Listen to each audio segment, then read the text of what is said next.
Save the Semantics, episode 262. It is June 30th, 2024. My name is Myro.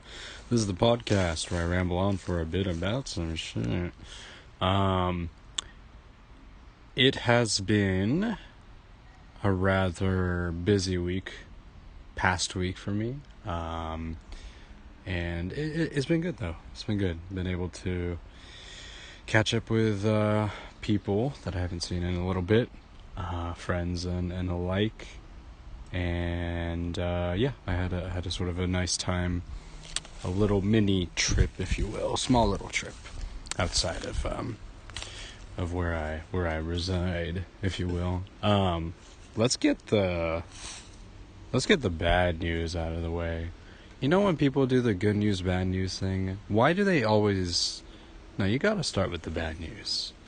You can't start with the good news and then be like, right? You know, glass half empty, glass half full sort of approach. No, you gotta start with the bad stuff. Get that out of the way.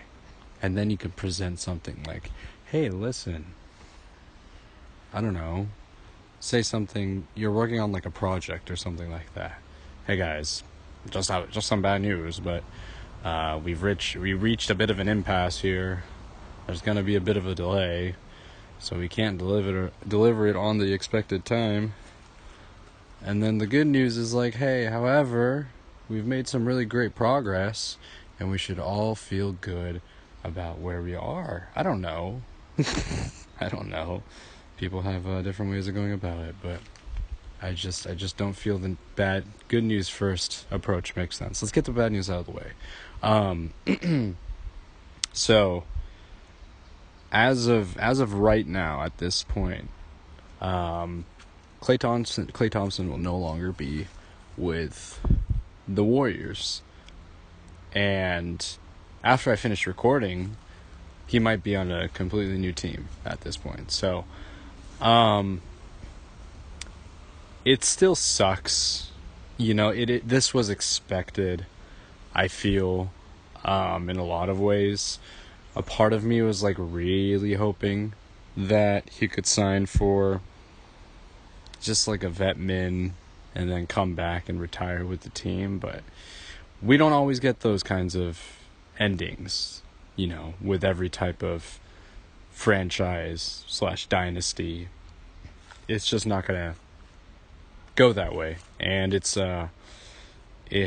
unfortunate that it kind of ended this way, but you know, all things come to an end, and I think that it was sort of written in just kind of the, you know, it was written that this was going to kind of go in this sort of way.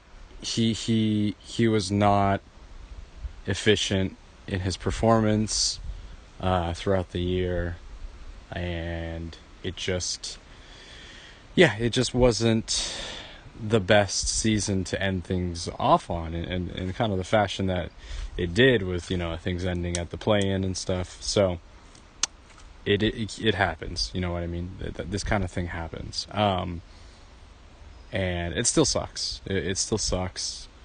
And seeing him in a different jersey is going to be surreal to see, as I kind of said before. But we move on. I think that the team, there's still a lot of positives to kind of take away, despite how, you know, kind of up and down the past season was. We have a lot of really promising young players.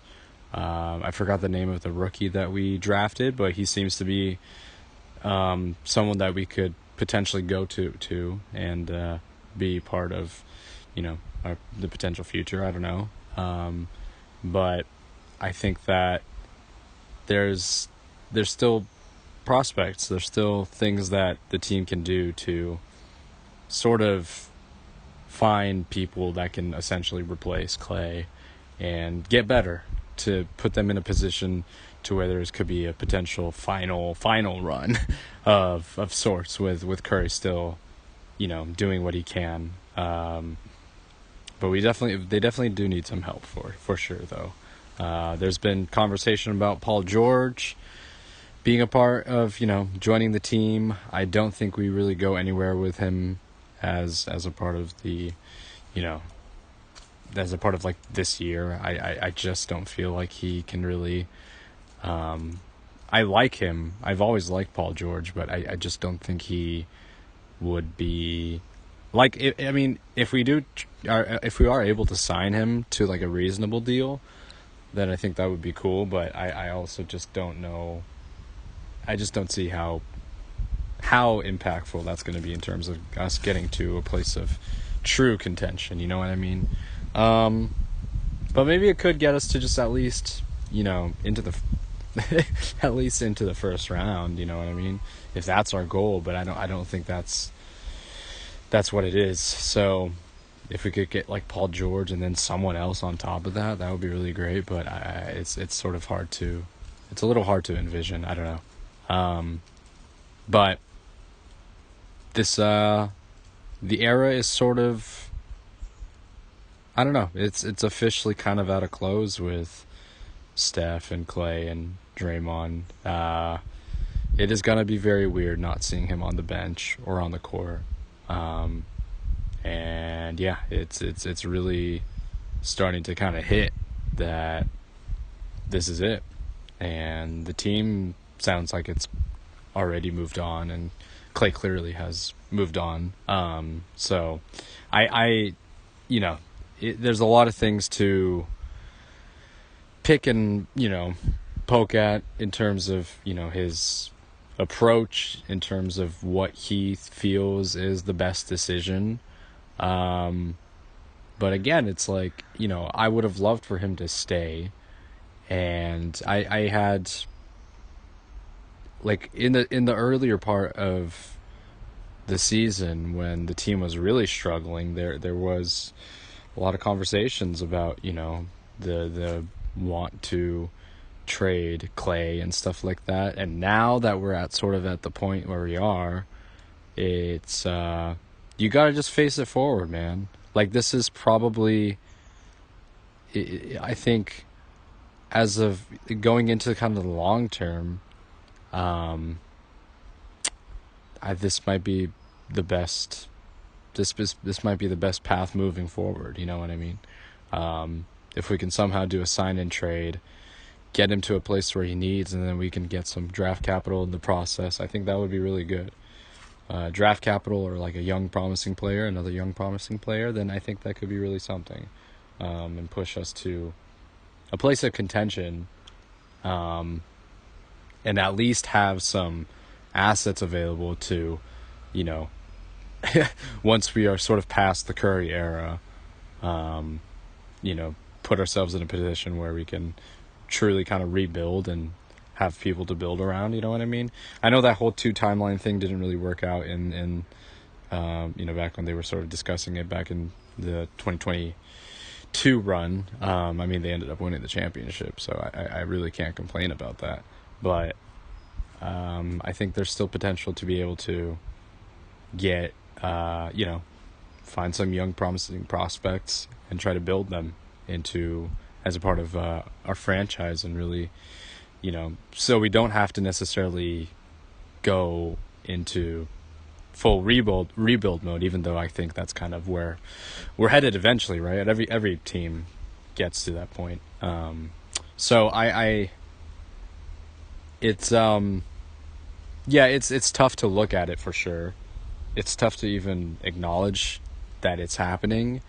But you move on, man. You move on. And I think seeing, it once we get the news that he's going to sign to a team, and whatever team that might be, it's going to be very weird. And I'll talk about that, and just think about, like,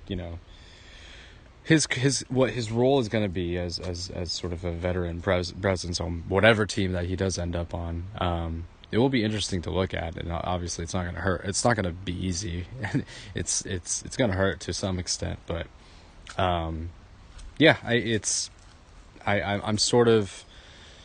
weirdly in a stage of acceptance, with it. It's not. Um, it's just gonna be. I'm looking forward to next season, and like I said, kind of towards the end of this, this NBA season overall, both regular season and postseason. I'm looking forward to what other moves the front office is going to do, and to kind of put us in a position where we can potentially be successful. So it's a loss. It's a huge loss for sure. But just considering the context, the fact that his Klay's sort of production had already been sort of dwindling. Maybe it's for the best. Gives some younger players the chance to flourish and prove themselves. So I don't know. There's a lot. It's a big black hole, but I think there's a lot of positives that you can kind of take away from it. Despite that, so yesterday, I ended up buying another game, and I know that I talked about last time how maybe I'll hold off on purchasing games and stuff like that, but it was very hard not to resist, because Hades was on sale for more than 50% off. It was like $10 in the eShop. It's hard to resist that. That game had been on my wish list for a very long time, and I was sort of like, when would be the best time to pick this game up and give it a shot? And I just was kind of like, this is the perfect opportunity, man. It's cheaper. This is a game that I've been really wanting to play for a long time. I've just heard a ton of acclaim for it. And yeah, so I picked it up, and I've been playing it. I played it last night. I started playing it last night, and it's great. It's awesome. It's as good as sort of advertised, as sort of reviewed. As I've said before, roguelike games have really become kind of one of my favorite genres of mine, along with JRPGs. There's something about them just kind of click with me. And games like deck builder games like Balatro and Slay the Spire, and then you have some other games as well that sort of follow that same format, and this game really kind of tickles that part of my brain that sort of works for me, and that I can kind of take some enjoyment out of it. I think that the progression is really engaging. The fact that you're restarting runs, but there is sort of a clear sense of progression where you're able to upgrade your stats, you're able to add on passive abilities and that sort of thing, and so you are essentially getting stronger at every run because you are gaining experience, you're gaining material, whatever that might be, and upgrading kind of the base of your character. And on top of that, you have all these like different weapon types, and then the kind of the boons that you receive from the gods and goddesses. There's so much in terms of just the ways, the types of gameplay that you can kind of approach with. I really haven't tested any too much of it. I've kind of stuck with 2 weapons, but I do want to try out the other ones as well. So it's a really satisfying game loop. And I'm happy that I finally have gotten around to it. I think with this and like Ace Attorney and then the other games that I have on my plate, I think I'm going to be pretty satiated until the fall, honestly. I think that I have a lot of good stuff on my plate, and I think that this will give me just, at least for the kind of the summer, it'll really give me just a lot to enjoy and sink my teeth into. I'm really, I just want to like continue to kind of play the game. That's something that I've been thinking of. It's really hard not to put down. It's one of those things. With certain roguelikes, I found that it's really just easy for me to just lose a bunch of hours playing these kinds of games. And it's a great feeling, but also it's like, oh shit, I didn't realize it's like 1 a.m. You know what I mean? But I've really enjoyed it so far, despite only playing it for like one night, one day, if you want to call it that. It just a very fun experience, and I'm excited to kind of dig into it more and really try to progress. I also like the inclusion of the kind of the pantheon of gods, Greek gods, Olympian gods. There's kind of like this codex or index where you can kind of read into the individual gods and sort of their characteristics and some of their stories and whatnot. Some of these stories are very well known and popular and common, but I think that it's fun to sort of re-immerse yourself in that. When I was younger, I read a lot of Percy Jackson. I read the original series, and I read kind of the sequel series, and apparently it's still going, but I just have not caught up to it at all. But Riordan is still writing them, man, and I'm curious to see if I pick it up, if how just kind of the writing style, you know what I mean? I'm really curious. And I remember that a lot of the mythology is kind of, those books were really where I got kind of like a really good introduction to the mythology, right? And the way in which Rick Riordan characterized the gods as these very human figures, just kind of existing in sort of the everyday world, really made it just like fascinating, and made them very engaging and interesting, and it made me want to kind of look into it more, and I think that's really awesome. I think that whether it's gaming or books or some kind of pop culture, giving providing references to something as sort of deep and as lengthy and everything like that as Greek mythology or Roman mythology, I think is just sort of introducing that to your audience is really cool. And I'm kind of sort of feeling that in a similar sense, where it's like I'm remembering the the gods that do exist, like Dionysus and of course Hades and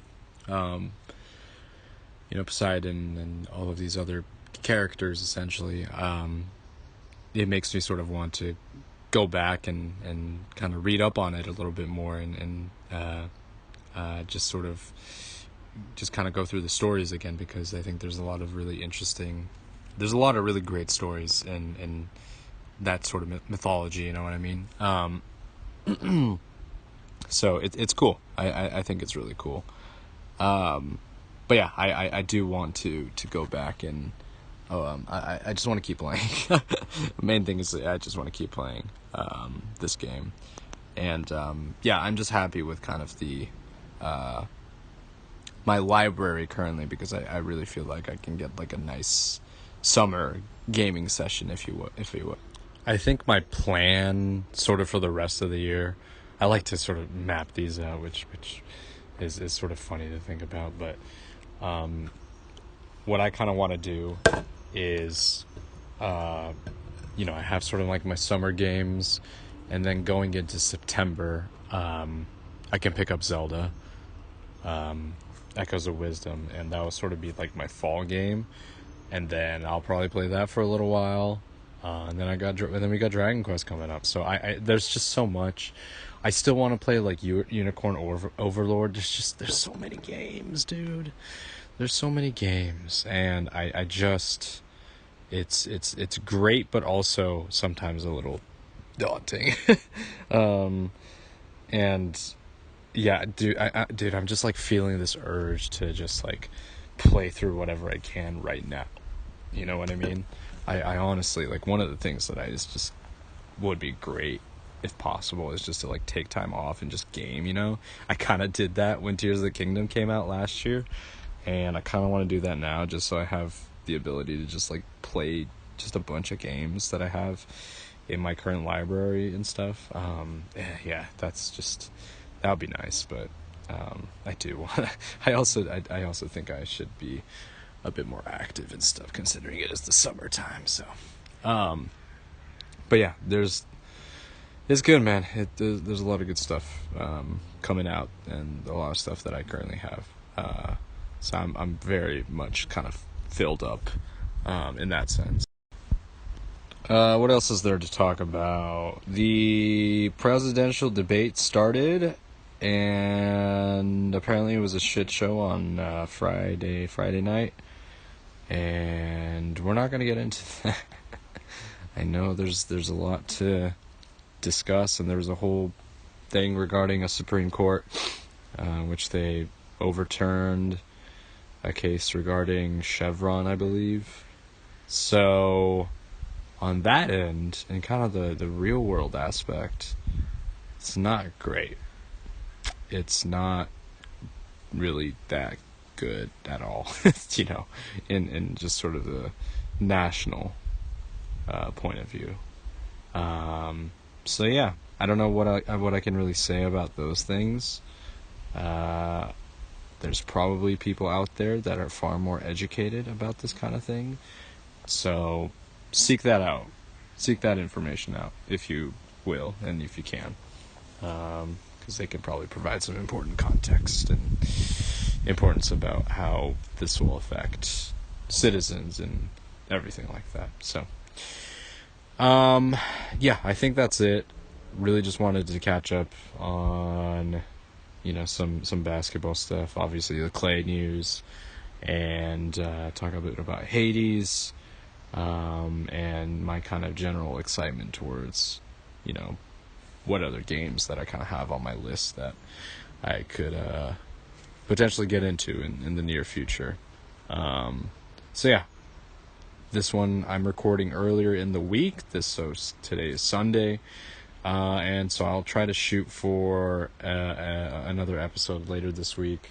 I'll most likely talk about, I mean, I'm assuming the decision for, you know, the move to trade Klay is probably gonna be happening within this week. So once we kind of get to that point, I will talk about that, talk about what we received in return, and anything else that happens. So yeah, stay tuned for that. All right, it is July 6th, recording this on a Saturday evening. It has been a very hot as balls week this week. So like right now, during this time, which is sort of late evening, is really the time that I can kind of go outside and and enjoy things. I could go out earlier, but it is very crowded during the summer in my area, so not a fan of doing that. Not a huge fan of doing that. So prefer to kind of have a bit more space and whatnot, and less people. So yeah, right now is like is the prime time for that. Let's get the big news out of the way. Did I talk about it? Because I recorded on July 30th. So I think that was before... Was that before the Klay trade?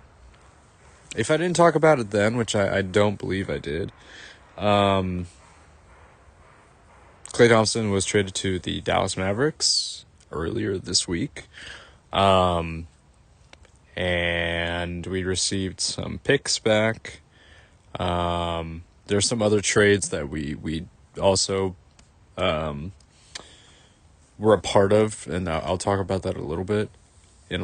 But yeah, he's gone. I mean, he's big. I mean, this is all news at this point, but I think that it is sort of interesting to reflect on it. He's sort of given his farewells. The organization have given their sort of official farewells. Steph has kind of, said his piece online on Twitter, or I think on Instagram. Doesn't really matter. I really don't think it's gonna hit until next season. I really don't think it's registering yet that a very core part of the team is no longer with the team, right? It's very weird because this is like the first time that I can kind of think of. I've seen many teams, break up, having, key players split away and go off in their own thing, but this is very different because it's my team. And so seeing this is pretty surreal, you know what I mean? I think it was I think back when players like David Lee or Andrew Bogut slowly kind of, moved away from their respective roles and eventually, moved away from the team. It wasn't super shocking. It wasn't really unexpected because for the most part, in the case of someone like David Lee, his injury sort of set up the position for Draymond to essentially, grow into his role, become the player that he is, right? In a similar, sense to Andrew Bogut, right?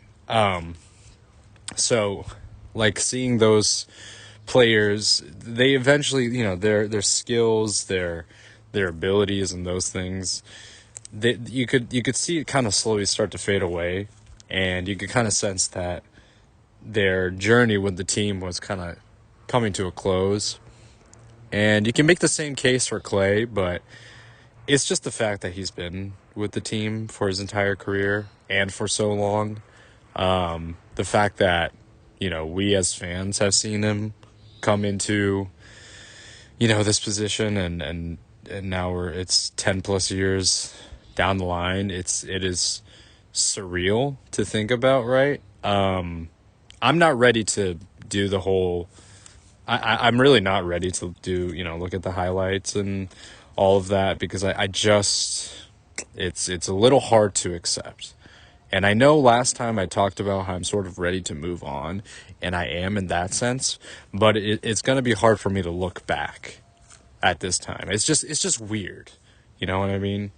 I think once it's all said and done, basically once Steph retires, I think is when I'm like, okay, let's relive everything.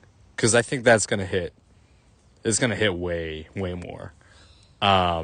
It feels too early to reminisce, I think, despite a lot of the big things that have happened, it's already been, close to 10 years ago when they won in 2015, right? It's coming up on that. It's coming up on 10 years. So, but I really just am like kind of in a weird spot where, in terms of looking back on like Klay's highlights and his accomplishments and all of the memes and everything that he was involved in. Yeah, it's going to be weird, man. Oh my God, dude. When they do the, tribute video for him, that shit is going to be, yeah, that's going to be something. That's going to be really something. I think that's when it's probably going to hit for me that we've really just kind of moved on. We're on to a new kind of era, or rather we're sort of in this, a different chapter, basically, right? So, yeah, I mean, there's still so much to say. You know, I think it's a little difficult to try to surmise everything that he's done for this team, this franchise, the fan base. Like it is sort of, yeah, it's hard to just kind of describe in one sentence, you know. So I feel once we get there, once I kind of get to a point where it's like I feel like I can like better articulate, then I'll talk about it. It's probably going to come up during the regular season, though. I think that's kind of where it's at. But it happened. The trade happened. He's not with the Warriors anymore. And yeah, it's gonna be weird. But you know, change is gonna happen. That kind of change is inevitable. Things are gonna shift away one way or another, whether it's with Klay being traded, which happened in this case, or him retiring or whatever. So that's that. And then we sort of move on. The other trades that occurred for the Warriors, they received DeAnthony Melton, and they also received Buddy Hield. So two sort of complementary players in the sense that they can kind of fill in the role that Klay left behind as the shooter. I'm very happy with those moves. I think I'm there's a lot of uncertainty and definitely a lot of kind of pressure levied towards Mike Dunleavy, who's kind of been the GM since Bob Myers left. I think these are some really good moves. I don't think these are going to catapult us into, championship contention necessarily, but I think that could put us in playoff contention. So I'm very happy with those moves. It gives us kind of the offensive power that we need. I know Melton had some injury issues during the playoffs this year. He was out during the Philadelphia-New York series. He played for like one game, I think, but it looked like he was definitely struggling. He was recovering from, I think, a back injury or something like that. So hopefully going into the next season, he's ready to go. Yeah, Buddy Hield, one of the kind of prolific shooters in today's game. I think there's a lot of things I think there's a lot of ways that he can be utilized off the, catch and shoot, dribble handoffs, whatever you want to call it. I think there's a lot of potential there, and having him alongside Steph is going to make for some good offensive threat right there. So I'm happy with that. I'm excited to see kind of how they're integrated. One of them is going to start. I don't know if Hield is going to start in space of Melton. I think Melton might be coming off the bench because I think both players in Philly. Hield was coming off the bench in Philly. He had that one game where he went off and scored like 20-something points. I remember he had like 20 in like the first half against New York. I remember that game. So that was kind of cool to see. Outside of that, he was just kind of recently traded away from Indiana, right? Was it Indiana? Indiana and Philly. Was he involved in like that trade, I think? Or did he I forgot how that went, but he was with Philly. And Melton has had some really nice games in the past. He had some nice moments when he was with the Grizzlies. He had a decent kind of stint, short stint with the Sixers. So as long as he's able to kind of get back to that place where he was before his injury, I feel there's some really good pickups. So I'm excited to see how they're integrated moving forward. Some big trade news that hasn't happened yet. Trade rumors, rather. Rumors around Lauri Markkanen. I'm very excited for this one. This one is awesome. I feel like he would be perfect alongside our kind of core group.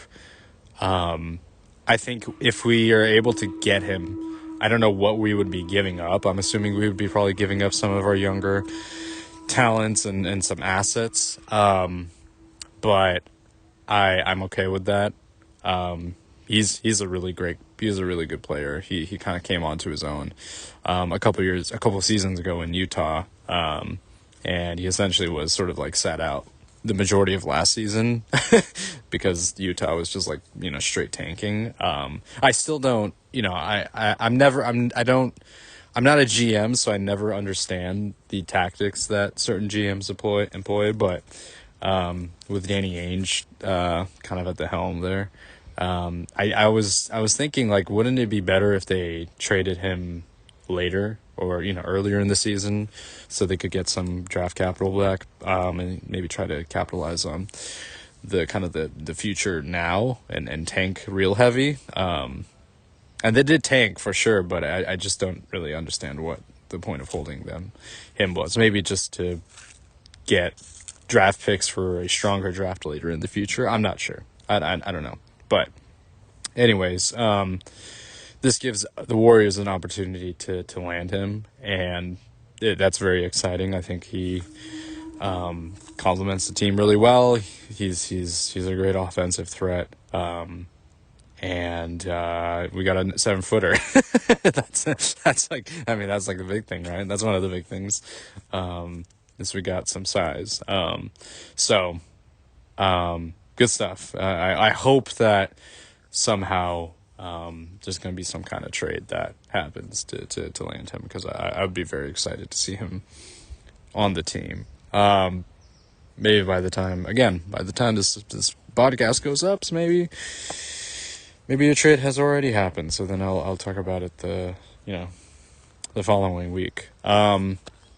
There's been some other big NBA stuff that has happened. I don't remember if I've already caught up on it. Paul George is going to Philadelphia. DeJounte Murray is going to New Orleans. That's kind of old. That happened somewhat earlier during the offseason. What else? What are the big ones? I can't even. I'm struggling to think. That's kind of the big one. Isaiah Hartenstein is going to the Thunder. Alex Caruso is going to the Thunder. Now that team is even more dangerous than they were last year, man. That's a very, very potent team right there. If I don't know if Hartenstein's going to be the backup center. I'm assuming so, behind oh my god, how did I forget his name? The backup center. Or they could put him next to Chet, right? I have no idea. Because I saw some discussions happening where they could move Chet to the 4 and have Hartenstein at the 5, but I don't know. that's like a huge starting lineup, though. That's a massive backcourt, right? That kind of like resolves a lot of their size issue that they kind of had and that they sort of ran into during the playoffs. But I'm that it just seems like that's going to be a tough team, man. It's going to be a real tough team. So excited to kind of see how they shape up going into next year. Like, they were the number 1 seed last year, and maybe they fell a bit short when they played against Dallas, but it's hard for me to kind of see them faltering. I think they have probably one of the better teams in the West for sure at this point. What else? Some other signings here and there, but for the most part, I think I've covered kind of the big ones. I don't think I'm missing anything. I don't believe I am. Anyways, that's kind of the NBA catch-up. Most likely, it seems like there's other rumors that are kind of circling around about some other players, like DeRozan. Who else? I think DeRozan's kind of the big one. I touched on Markkanen. So further trades might happen later this week, maybe. Let's talk some games. I've been playing some Ace Attorney. I've been playing a little bit more Ace Attorney. Um, I'm on the third game in the trilogy, and I'm basically kind of on like the last chapter of that. So once I kind of wrap that up, I'll be finished with the entire trilogy, entire original trilogy. So that's been a lot of fun. Big one that's kind of been taking up the majority of my time has been Hades. I think I touched upon that last time, but this game has really been just kind of consumed a lot of my time outside of work and stuff. Just been really enjoying just the progression of everything. There's just such a I know I'm really just kind of reiterating and repeating kind of the same thing that I've said before, but there really is like such a satisfying sense of progression that this game has in terms of you sort of leveling up your character, but also you as the player getting better at the game. So those combined, you have the, you know, the sort of the external, would you say? The external, you as the player improving, getting better, but also within the game, there is a sense of getting stronger, your character getting stronger. And I think that's really cool, right? I think that with a lot of games, sometimes the satisfaction of you getting past a certain boss or a certain level kind of comes from you just learning and getting better at adapting from enemy attacks and that sort of thing. And other games, you get a sense of satisfaction because you progress and you get better and you just kind of grind out XPs with more traditional turn-based combat, whatever that might be, right? So I don't know. There's you kind of you get a sense of both with this game, and I really enjoy that. The roguelike element in this game I think is really well done. And I've heard about Hades too, sort of a little bit of how it's essentially kind of improved upon this formula, and I'm excited to kind of see how that is reflected. But yeah, this game is awesome, and I've been really just thoroughly enjoying my time with it. I also have I dabbled actually today a little bit. I kind of went back and I played a little bit of Outer Wilds, and it's funny, like immediately I was able to sort of progress, and I was able to kind of uncover some more mysteries and stuff. So sometimes really what it comes down to it is that you just need to take a step away from the game before you dive back in, right? Because I think I was just kind of like hitting my head against a wall because I was kind of stuck at a certain point. But I think with certain games, like however long it might take, you can bounce back. You can get back into it. Just sort of take your time with it. Don't worry so much about this kind of need to complete a game, which I do feel really strongly. This sense of wanting to like complete a game and then move on, right?